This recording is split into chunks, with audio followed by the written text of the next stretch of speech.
Alors, donc dans cette vidéo, on va installer ensemble un éditeur de code. Alors, c'est quoi un éditeur de code? C'est tout simplement l'endroit où on va écrire notre code. Donc, c'est là où on va taper notre code et le résultat de ce code donc, qui sera affiché dans notre navigateur web. Alors, je précise que pour moi, dans ce cours, j'ai utilisé un éditeur de code qui s'appelle Adobe Bracket. Donc, c'est un comme un autre. Mais pourquoi j'ai utilisé Bracket et pas autre chose? Donc, bon, je vais vous montrer l'outil en question. Donc, c'est ça, Bracket. Donc, alors pourquoi j'ai utilisé cet éditeur de code et pas un autre? Donc, parce qu'il y avait tout simplement une fonction très sympa, surtout quand on débute. C'est ce petit éclair ici qui s'appelle donc le Live Preview. C'est-à-dire que d'un côté, vous avez votre code. Et ensuite, vous appuyez sur l'éclair et là, vous avez le résultat du code. Voilà. Donc, par exemple, si je viens là et j'écris, je modifie un petit peu ce titre. Donc, par exemple, je vais mettre bracket 2. Il suffit que je clique donc sur l'éclair et là, ça modifie. Donc, je vois directement ce qui se passe dans mon écran. Donc voilà, ça permet, si vous voulez, de faire tourner un serveur local de notre code directement. Donc on peut l'afficher dans le navigateur grâce à ce serveur local. Donc alors moi j'étais très content parce que Adobe Bracket il avait cette fonction directement intégrée. Mais récemment, là, donc ils ont décidé que Adobe Bracket, enfin de suspendre Adobe Bracket et qu'il n'y aura plus de mise à jour. Donc, c'est-à-dire qu'ils vont arrêter de maintenir et arrêter de l'utiliser. Et ils encouragent à utiliser maintenant Visual Studio Code. Donc, ce n'est pas un problème pour nous. On peut à court terme utiliser Bracket, mais il faut savoir qu'il n'y aura pas de mise à jour dans le futur Bracket. Donc, il n'y aura pas de mise à jour. Donc, ou tout simplement utiliser Visual Studio Code, qui est un très très bon éditeur de code. Hein, ça ressemble à Bracket.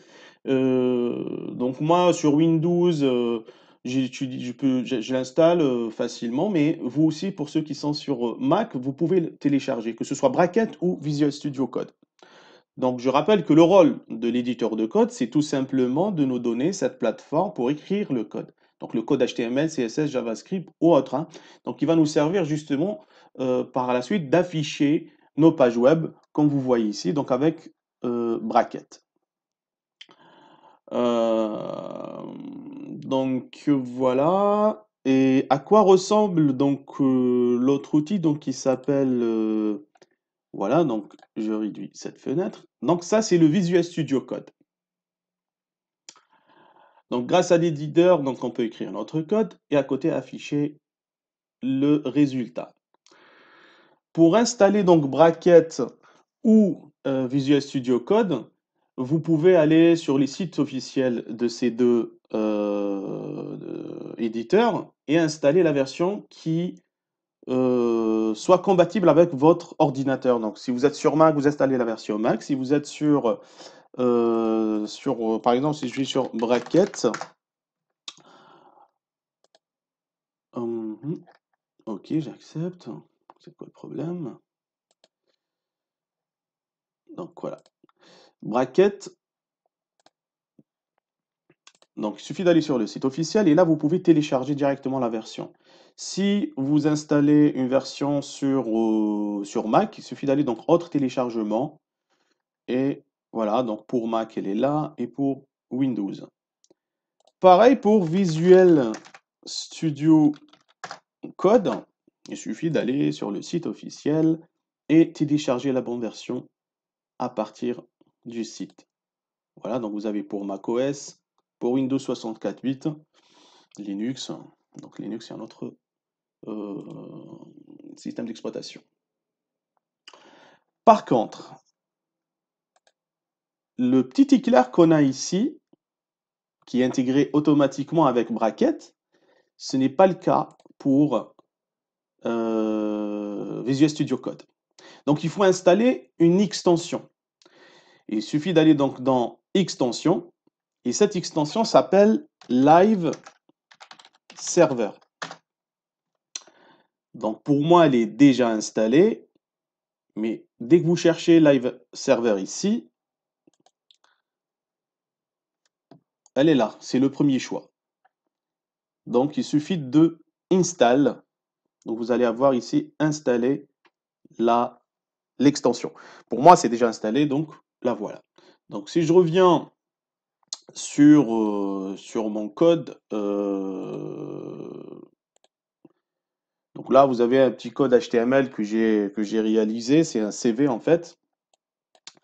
Et là, donc une fois l'extension est installée, tout en bas, vous allez avoir un petit bouton Go Live. En cliquant sur Go Live, on va directement ouvrir une fenêtre sur le navigateur web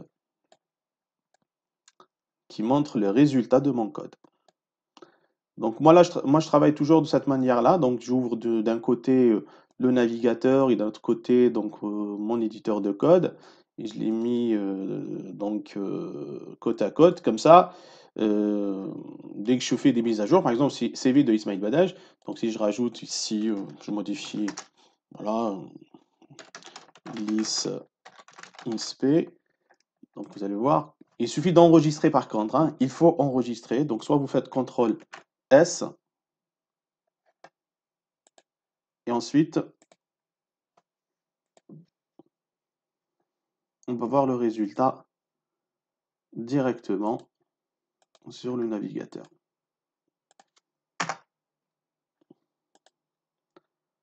Non, c'est pas dans Title. Pardon, c'est pas dans la. Ça, c'est une balise Title. En fait, cette modification, elle est à ce niveau, au niveau de l'onglet. Là, moi, je veux changer le titre à ce niveau. Donc, list insp. Vous allez voir que ça va changer automatiquement dès que j'enregistre avec un CTRL S ou en appuyant sur enregistrer, tout simplement. Donc, CTRL S ou enregistrer. Voilà. Donc, je vois en live ce qui se passe sur mon fichier, sur mon navigateur, ce que j'écris sur mon fichier HTML. Donc, peu importe, hein, ne vous inquiétez pas par rapport à ce que vous voyez ici. C'est pas le but.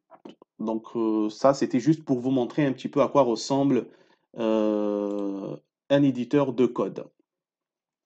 Donc, voilà donc pour les prochaines vidéos. Si vous me voyez sur Brackets, vous savez que l'équivalence est tout simplement d'utiliser Visual Studio Code et d'appuyer sur le bouton Go Live. Bien sûr, il faut d'abord installer l'extension Live Server pour avoir ce bouton Go Live. C'est un peu ça la différence entre Brackets et Visual Studio Code.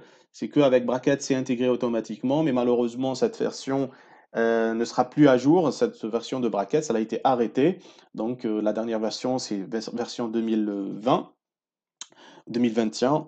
Et voilà, donc vous pouvez tout simplement utiliser Brackets, mais à court terme. Par la suite, vous devez changer et utiliser Visual Studio Code, ou bien rester sur Brackets. C'est à vous de voir. Et sinon, si vous êtes à l'aise avec d'autres éditeurs de code comme Atom, WebStorm, Sublime ou autres, ben vous les utilisez. C'est un peu la même chose, sauf qu'avec ces deux-là, il y a l'option de preview, l'option de regarder le code en parallèle. Donc il faudra juste enregistrer, bien sûr, quand vous utilisez Visual Studio pour visualiser votre code HTML sur votre navigateur.